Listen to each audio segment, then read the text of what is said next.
Hi! Hello! Welcome to Nightmare Nation! your favorite paranormal podcast! Yeah! By Anna. And I'm Annie. We love to bring you scary stories from scary places around the world.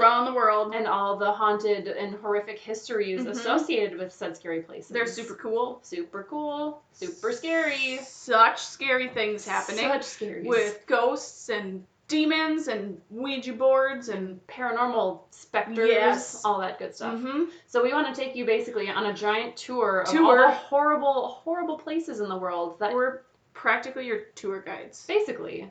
And I don't know, like, I go back and forth whether or not I'd actually want to go to any of these places or not. Yes, you Part of me says yes, and then I think about how many times people have been followed home by spirits and demons. Just don't be a Zach Baggins and be a dipshit. Yeah. And don't provoke them and you'll be fine. Let's open our own paranormal museum. Yes. Oh my god, we can be the modern day Ed and Lorraine Warren. Yes. And we'll have our own, like, blessed spirit room with artifacts from all the haunted places we visited. And I will be a psychic. Great. I'll be Ed then, I guess. I don't really know what his role is and everything. I'll be the tech guy. You're the demonologist. Yeah. Duh. Okay. I'll be the literary expert with tying back all the scary stuff to all the folklore and legends, and I'll make sure to get all of our equipment set up correctly. Perfect. And I'll just walk around. Oh, did you hear that? Did you know that there was a spirit in here? I'm sensing something. I'm sensing spirits. They're really evil. In the 18th century. As opposed to the other centuries. Yep. Specifically the 18th century. Just that one. They have a very distinct aura about them. Is it because they're dressed in colonial garb? Yes. And they're just churning butter and milking cows and stuff? Stinky. Wow, we're going down the rabbit hole here. Rotting flesh. Oh, delicious. Speaking of friends. The 18th century. Yeah. Actually, well, yes, 18th century. Yeah. Yes. We're taking you to Connecticut. Go. That's how it's spelled. Yep. I guess freaks me out every time I type it. We're taking you to the Sterling Opera House tonight. And so this place is kind of interesting. One, because we've not done an opera house. Like a performing venue. Yes. I guess it's been a lot of hotels and houses and sanatoriums and penitentiaries and whatnot, but opera house, this is the first place we've covered that's more of like a place that was designed for fun things and entertainment versus a place where you're maybe more inclined to have death happen. Yeah. So the Sterling Opera House is located in Derby, Connecticut at 112 Elizabeth Street, which is in the Birmingham Green Historic District. Which sounds fancy. It's very fancy. There's 10 buildings, and it's like a couple of city blocks, and this group of buildings is listed on the National Register of Historic Places. Oh. So what I think is really interesting about this opera house is Derby itself is a very small city. It only has a population of a little over 12,000. Okay. Which is pretty tiny. Not that much bigger than like the small town in Iowa where I went to college. Like pretty small town, probably some like farming communities in the outlying area, I guess. So it kind of makes you wonder why an opera house would exist in a town like that in the first place. To draw people in. Well, so apparently the town became prosperous in the later half of the 19th century during the Industrial Revolution because it was located right by like two major rivers. So they were able to use the water current from the big rivers to drive water mills. Nice. Or is that what they're called? I don't know. Yes, large water mills. Yeah. That both fueled some major manufacturing plants in the area. So they had a lot of like opportunity to do industrial labor and everything, but since there was a lot of town, there's booming industrial stuff all over the US, they had to basically create ways to like entice people to come to their city. So they built an opera house. Perfect. And so apparently opera houses were like a big way of drawing people. The state of Iowa alone constructed more than 1,500 opera houses from the period after the Civil War. Good Lord. I don't know through when, through recent times, I guess, but that's a lot of opera houses. Yeah, it is. For the state of Iowa. I've never been to an opera house before. Really? Yeah. I don't think so. I guess not like specifically a place built for opera. Like I've been to like the State Theater downtown. Yeah. And, like I've been to theaters, but theaters. Theater. They could like double as opera houses, though. I'm sure they have operatic performances. We performed on the Grand Ole Opry stage. So the Grand Ole Opry! Yeah. When we were wee babies back in high school. God, show choir is a good time. So great. So great. We saw an opera in Argentina. Ooh. That I was like excited to go see because I know a little bit of Spanish, and then it was in French. So, Oh, Anders and I had no what idea you what was expected. going on. I was like, great, it'll be in Spanish. I can sort of like translate as we go. No, Nope. didn't know what was happening. Just nothing. Nope, nothing good. whatsoever. So, the building was constructed in 1889 and officially opened its doors on April 2nd of that same year. It was designed in the Italiante Victoria style. Yes, I know what that style is. There's a possibility I typed that wrong. I'll have to double check. But it was designed by architect H. Edwards Ficken. Ficken? Ficken. That's a fun last name. All these architects and people who design these Gosh. places have really fun names. I just have a generic last name now. Yep. White. It's cool. Anyways. Opera House. Opera House. So H. Edwards Ficken designed the building, and he also designed Carnegie Hall in New York. What? So, pretty famous performing venue. Have you heard of it? Yeah. Yeah, so Carnegie Hall was also designed by him, which is kind of cool. The seating was designed specifically so that all viewers in any seat of the Opera House had a completely unobstructed view of the stage, which that's is really cool. amazing because, again, going back to when we were at an opera in Argentina, we paid for, like, the super cheap seats, right? So we were up in these, like, balconies. And, like, legitimately, like, half the stage was blocked by the person in front of you. And it just, I mean, we had to, like, kind of strain the whole time, which, I mean, you get what you pay for. Right. But it's cool that every seat, like, you'd be able to see the stage, you know, not from the same angle, but at least you could see the whole thing. That's cool. Yeah. During its prime, the acoustics were also said to be so good that a whisper on the stage could be heard from the furthest back seats in the whole house. What? Yeah. Holy shit. A super good acoustics, I guess. Dang, if we were ever to perform in there, like, for show choir, they they would literally hear everything. Seriously. Especially during, like, costume changes. Oh You're my back God. there, the hangers, the talking, everything. Every time you don't cut off on the S the correct time, and so you have a couple people that go... Yeah.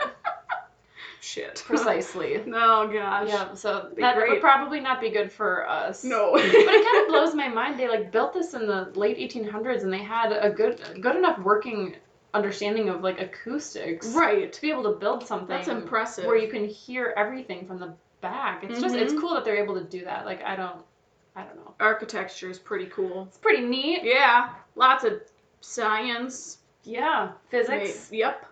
Smart things that I know nothing about. Exactly. There was also a piano box on each side of the stage, which each housed a Sterling piano. Ooh. So Sterling Piano Company was a piano manifacturer based in Connecticut who the Opera House was actually named after. Neat. Fun fact. So that's why Do it's you called have a Sterling piano? I do not. Oh. Ours is a... Yamaha? Nope. Oh. Those are super expensive. Oh. Ours is German. It's a... Schiller. That's what it is. It's a Schiller. I love it so much. It's amazing. It sounds as good as, like, any Yamaha I've ever heard, but it was a fraction of the price. Nice. Yeah. So the Opera House was built to host political functions as well as entertainment, but the lower two levels were also used as the town's city hall and police station, which is kind of crazy. That's really Up until, like, strange. 1945. What? Yeah. Well, that makes sense. I don't really know why, and I don't To the know, like, basement. what were they using before the Opera House for a police station? Right. They just, like, needed more space or something? Oh, let's just use this opera house. I don't really know. House I mean, they had, like, jail cells in the basement. Yeah. Yes. So, Weird. it's super weird. People just chilling in the jail cells while they've got an opera going on? I guess so. Yeah, I read somewhere that people who were in the jail cells could hear sound, like, coming from the stage when they had performances going on. That's so weird. So, yeah, just, like, I mean, I guess just it's get to chill there and listen to some opera while you're in jail. I guess it's a form of, like, entertainment when you're trapped in a cell. I mean, it wasn't the actual prison. They were, like, holding cells for when people got arrested before they got processed through the jail system, I think. That would make the most sense. But, yeah, so... Wait, no. What? But then it's... Okay, but then in my notes, I wrote here that the jail cells served as a city prison. So maybe they were kept there for longer periods of time. Weird. I don't know. So you get to enjoy some nice music, I guess. Perfect. Some of the more famous prisoners that were kept there were captured members of the violent Italian crime organization La Mano Nera, also known in English as the Black Hand. I don't know anything about them. Do they use a black hand? Maybe. Or maybe they capture their victims and bruise their hands really bad so they turn black. Uh-huh. Yep. Perfect. That's my guess. All right. I don't know anything about them, but Italian mobsters. And at one point, the prison. Okay, so this is all kind of strange because one of the records or one of the websites that I looked at said that one of the volunteer guides that they have like printed out of the building said that at one point the prison also held Lydia Sherman, one of America's most famous female serial killers, who was active in the city of Derby. She was a black widow. So black widow is the term they often prescribe to people who women who like kill their husbands or kill people around them, and they typically do it by like poisoning or in very secretive methods, and they get called like black widows. And her nickname was the Poison Fiend because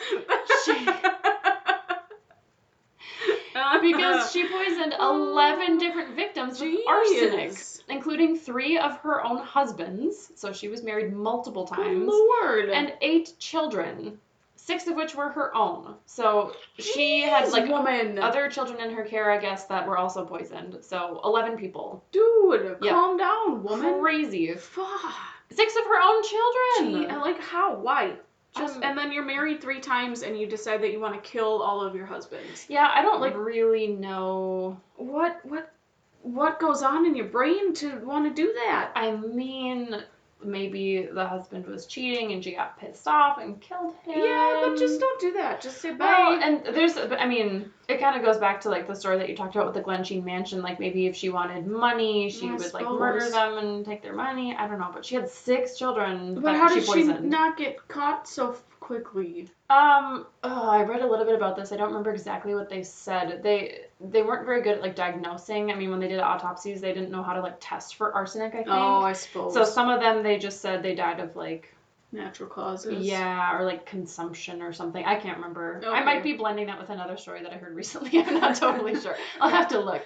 But I think she maybe did it like gradually enough that it wasn't evident necessarily. Okay, so she didn't just, I'm gonna kill all 6 children. Not all at once. No. Okay. I think it happened over a period of time. Okay. But so here's where it gets weird though, because she was convicted of 2nd-degree murder in 1872, and then records show her dying from cancer in 1878, which is before the Opera House opened in 1889. So I don't know how that's possible, make sense. because this like thing said that she was held in the prison there, but the Opera House wasn't opened until like 10 years after she died.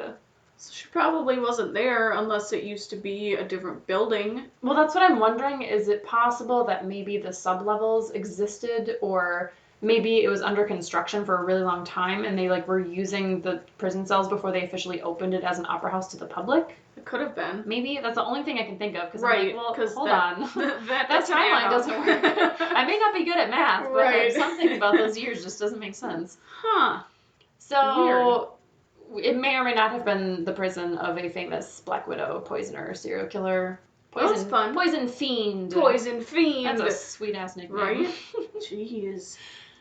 The first ever showing at the Opera House was a show called Drifting Apart. Oh. Yeah, which was a play about the temperance movement, so the abolition of alcohol drinking. And it was a total flop. Everyone hated it. Perfect. So during its years of operation, though, it was very popular, and it was used by world-famous performers such as Harry Houdini. Oh, nice. Amelia Earhart, which I have no idea what she would be doing on a stage. She can't just like take an airplane to fly in there. Maybe she came and gave like talks or something. That would make the most sense. I don't know. She apparently performed there. I don't really know. Okay, well. And Red Skelton, who I had never heard of. He's apparently a very, very famous comedy entertainer. Oh. And they also showed a number of famous movies there, like during their opening cinematic debut, theatrical debut, opening night. I don't know. What the hell do you call that? Opening night. Yeah, we'll go with that. Do you know what that's from? No. Producers. I was just going along. The Producers? Yeah. I haven't seen that movie in forever. God, it's freaking hilarious. It's so funny. I just remember Springtime for Hitler. Springtime for Hitler and Germany. Can we watch that the next time we hang out? Okay, great. Because it's freaking hilarious. It is quite hilarious. I die every time. Please watch that movie. We talk about horror movies a lot, but that one's really funny too. It's the funniest thing ever. Okay, so the last official showing at the Opera House was Ye Old Time Minstrel in That November. sounds awful. It sounds riveting. What are you talking about? Sounds like the most exciting play to ever opera play. I don't know. They had all sorts of theatrical stuff happening. So it was shown in November of 1945. So over the course of the next 20 years, there were a couple of special performances that they had there, like intermittently, but they didn't have any regularly scheduled program events. And ultimately, it closed its doors officially in 1965. No. It's been abandoned ever since. So they don't even do tours? No, there's nothing official. It's just like a place where I guess if you want to go there, you can like ask the city for permission to like stay overnight if you want to, and people are free to come and go. So I mean, it's obviously kind of fallen into disrepair because no official like group or organization owns it or is in charge of renovating it. I think there's been a couple of renovations maybe. Yeah, because there was one article I read that said that I think it was in 2011 they had repaired all of the windows. Yeah, that sounds right. And so there aren't very many drafts or anything, but like the inside is still pretty. It's beat up. Like everything's peeling, and like the walls are kind of falling apart, and most of the chairs have been removed. Yep. And it also, in 1968, it became the first ever building in Connecticut to be added to the National Register of Historical Places. So that part of that 10 buildings in the green area that I talked about earlier. Birmingham Green Historic District. Okay. Yeah. Cool. So most of the seats on the ground floor have been removed. Most of the building is kind of in disrepair. Things are kind of falling apart. But I found this little nugget. I can't remember which website it was on. It was super interesting, though. One of the dressing rooms located under the stage has a series of nearly perfectly preserved lipstick kiss marks on the walls. Yeah, that were left by some of the chorus girls, like 100 years ago. That's crazy. It's so cool. They just would like kiss the wall for good luck or something, and they're just there perfectly preserved. That's so neat. It's really awesome. Gosh. So, despite that this place is well known for its paranormal activity and hauntings, there's actually been no official record of any like major tragedies or deaths or murders that have taken place there. So, being abandoned for an extended period of time, it's always possible that there have been satanic rituals or like bad things that have happened that were never officially documented, but like there's most of the places we talk about, there's at least some record of like death or something bad happening. Terrible. And this one's just like a happy opera house. Yeah, we're just excited. Pianos and Harry Houdini and bad plays. Yeah, that's pretty much it. That's great. My sources were Wikipedia, damnedct.com, so like damnedconnecticut.com, and Atlas Obscura, one of my personal favorites. Man. I've got two of the same. I've got Wiki, I stole some of your sources. Damned CT, and I've got NHRegister.com. Sweet. So, here we go. Let's hear about some ghosts. As Annie had talked about, so there's no real stories of death that occurred there. Some people believe that the spirit of Charles Sterling is said to be haunting. The piano guy? Yes. Yeah. Said to be haunting the place. But some of the things that people have experienced, just some of the main generalized experiences. Paranormal investigators have recorded multiple EVPs, including voices of children and pictures with orbs and mists. Why children? Always children. No. I don't know why they just stick around, but it's always children. That's so terrible. Yep. And they've seen shadowy figures and apparitions that have been reported. Mm-hmm.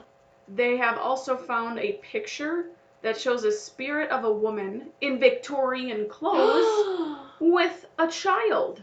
Oh. Yeah. The laughing ghost child? Yep. Okay. So maybe this is the serial killer and her dead child. Oh my god, it's oh my god, what was her name? It must have been Lydia Sherman. It was Lydia Sherman in her Victorian garbs. That bitch. There's also been reports of children's handprints seen all over the opera house. Ooh. So on thank you. Windows, and they've reported seeing handprints appear on the seats because they're so dusty that they just see handprints come and go. Like they witness them appear? Yes. So they don't like walk in and find one. Well, they have just walked in and found them, but I'm pretty sure there have been some groups that have found it like appearing while they're there. Yep. Because that would be pretty convincing. I mean, if it's abandoned and people are coming and going, I could see where you'd walk in and just like find one by accident. But if it like appears before your eyes, that's pretty creepy. Yeah. Don't like it. No, thank you. Many of the experiences that people have reported revolve around the spirit of a little boy named Andy. Again, generic name. So generic. These handprints are coming from. They're never named like Ezekiel or something interesting. Andy, John. Jim, Tim, Tom, Jordan. No, that's way too interesting. Jesse. For like a little girl. Okay, so sorry. people there, they leave toys and balls around the opera house for Andy to play with. Aww. So there was a guide that reported seeing, like I said, children's handprints in the dust on the seat, as well as balls moving around on their own. Just little balls. Mm-hmm. You just go play ball with Andy. Cute. Just hang out there. Sure. It was super fun. So there were a couple different experiences that some other individuals have had. So there was one afternoon where an employee unlocked the building because he was letting a couple people in, I think, just like investigate or something. Mm-hmm. And he noticed, so they were on the stage area, and he noticed that a door to the former bathroom, this is like behind the stage or something, the door was open, and the night before he remembers going and closing it. Oh. And so when he went up to close the door, he said that it slammed in his face. So no! that's cool. Like as he went up to close it. Yeah. It's just like, oh no, we're gonna close it now. When you're done. Can't come in here. No, thank you. Yep. And then one other story that I found, it was kind of hard to find a lot of in-depth stories. They were all just very generalized. Yeah, a lot of generic stuff. Oh, we saw orbs and blah, blah, blah. But what's wrong with orbs? For how old the building is, it's probably just dust particles. That's probably There's true. So many of them. That's probably true. So, it depends on the size of the orb. If you have like a basketball-sized thing floating by, it's probably not a dust cloud. Probably not. No. But it could be. It could be. Yeah. So Mayor Anthony, oh gosh, please help me. Staffieri? Sounds Italian. Yeah. Oh, Staffieri. That's my guess. Good job, Anna. Mm-hmm. Way to go! Thank you. Names are so hard. They're terrible. It's so hard. I hate them. I hate being a teacher. Oh my god. New day of school. So Mayor Anthony recalled an experience in the Opera House where he went downstairs with a flashlight to turn on the power. When he walked in, the light went off. He goes outside and it goes back on. And then he goes back inside and the light turns off. That's too many times. I know. That's too many. Once is fine. I feel like if it like turns on once, you could be like, oh, it's faulty wiring or something. Any time a flashlight or like a light turns on or off once, but like to turn on and then off and then back on again, or was it on, off, on? Something, yeah. On, off, on, off. Yes. Regardless of the order, that's too many flopping back and forth. Right. I don't agree that. Unless you had one of the flashlights that some ghost hunters have. So I know Ghost Hunters specifically has this kind of flashlight. Mm-hmm. Or what they do is with your flashlight, you can turn it to where it's to the point. Just barely on the edge of turning on. Mm-hmm. So then all the ghosts need to do is go up and just tap it. Yeah. And then it'll turn on. And are you saying they do that on purpose? Yeah. They do that. Cheaters! Well, they do that. To capture. Yes. So they like lay it on a bed. I thought you were saying sarcastically, so the ghosts come up and turn it off, and then they're actually just tapping it or something. Okay, I see. Actual ghosts. Got it. I thought you were like saying they were doing that on purpose to like make it seem like a ghost was doing it. Okay, never mind. That's okay. And that's really all I found for paranormal activity. So I know that Ghost Hunters, they were there for a night for one of their episodes. And I want to say, I remember watching this one, and I'm pretty sure they caught a video of an apparition where, so in the Opera House, obviously you have the main floor, so it's just all floor seating. And then they had two balconies. They were on the second level where the balconies are. And I read an article saying that there's it's not a killer chair. It's like a specific chair where activity is known to happen, but when I looked it up, I couldn't find anything regarding why this was such a fancy chair, why so much happened around just one of the regular chairs like in the Opera House? Yeah. Well, I remember reading too about a specific chair. It's one of the ones that's still standing, right? So they ripped a lot of them out, and then there's one still there that has like a star under it. So if you flip up the seat... Been that one, maybe? Yeah, and they weren't really sure what the purpose was, and they speculated that it could have been that, like, when they had events where someone was like the random lucky winner. It was Mhm. whoever was in that seat, because then you'd look under your seat and see the star on it. But so it's possible that that has something to do with it, because that's It a very might have specific. There's been. only one seat in the Upper House with anything like that. Yeah, So maybe I think it that's might have that been. one. But they, I'm pretty sure that they've got a video of an apparition where the person or ghost was like, it almost looked like they were sitting down and then got up and ran away. No, no. Mhm. That's like the video I found at the Moon River Brewery. Brewery. Brewing Company. Moon River Brewing Company. Yes. Where they like caught the video, ghost hunters caught a video in the basement of, I forget what the spirit's name was, but they thought it was him. He like darted out by the pool table and then ran away again. Mhm. So like when you see, it's one thing to see something like whiz by the camera and you're like, well, that could have been a dust particle in the wind, it could have been something, but when you see it like go in Right. and then get up and then leave again. Yeah, no, it was a fairly large black mass that went. No. So We'll have to see if we can find it. We can post it yeah, on the Facebook. I was gonna go look for it. Oh, creepy. See if I can find her. Creepy. But friends, that is the Sterling Opera House. I'm surprised that they have documented paranormal things at all, given Right? how how relatively vanilla the history was, right? Like it's not very murdery, it's pretty tame.